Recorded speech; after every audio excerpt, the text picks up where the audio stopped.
Kasi ako dito. Libre. Kung saan nga may masarap. Yung isa lang po yung may itlog. Eh, no, pinapalag yung luto mo. Tapos isa pong sisig. Oo nga, no, adobo. Tapos isa pong pares. Ang aking mga lodi cakes. Ate, may tubig po. Alam mo talaga ako videohan. Alam mo talaga.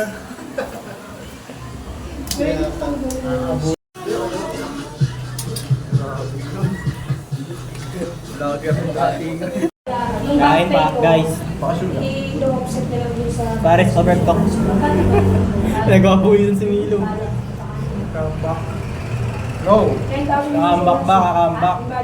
Kaso tanongin mo, pang ano? Pang Wednesday. Tinanong niya ako ba? Pang Wednesday ka kasi, ay pang Sunday ka na eh. Kasi huli ka na sa lista. Pero gusto ko pa lumalo. Sabi ko yun. Loon mo. Sana doon pa, di ba? Yun na ang lahat.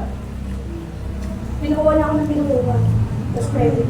Ano, kung kaya nagawa mo na lahat ng gusto ko, kakapapalik. Gawa mo ba? Mga pag ganun ha, bumaambi rin ha. Oo, yun. Pero pwede ba? Yung kaibigan pa.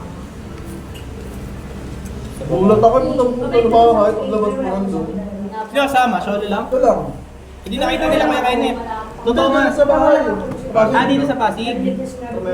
Totoo nga yung sinabi ni Kuya Ken, lakas di ko. Ito ba? Punta ka niya na. Nasawalan niya nga lang lahat. Ano pa naginipan ka na Ay, di Atari pala. Eh, Di ako pupunta na. may palaginipan daw ni Atari, sabi niya. Oo, doon sinabi ko na ito ni Atari. Pambira. Alin po yun? First bite. Ano? Yung. At si Kuya Joyce, nakibalita ko yan. Ngayon ako noon. Nakaraan. Naglaro tayo nakaraan. Sabi niya. Sarap.